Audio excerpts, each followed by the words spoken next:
जितेंद्र आव्हाड राष्ट्रवादी काँग्रेस पक्ष शरद पवार गटाचे आमदार जितेंद्र आव्हाड आज तुळजाभवानीच्या दर्शनासाठी आले होते। त्यावेळेस त्यांनी मंदिरातील विकास कामांची पाहणी केली।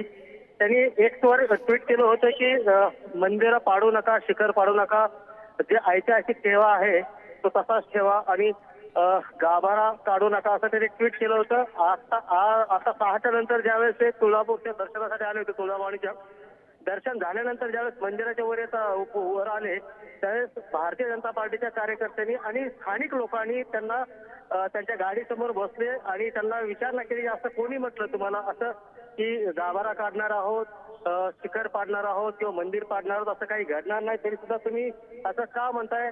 हे धर्मद्रोही आहे, चुकीचं आहे।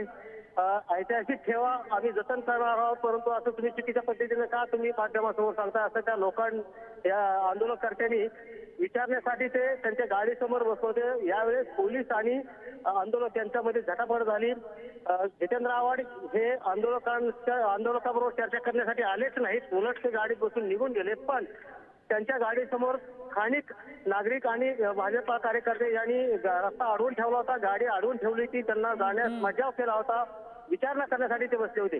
बोला रहीम, जितेंद्र आव्हाड पत्रकार परिषद घेणार असंही कळतंय।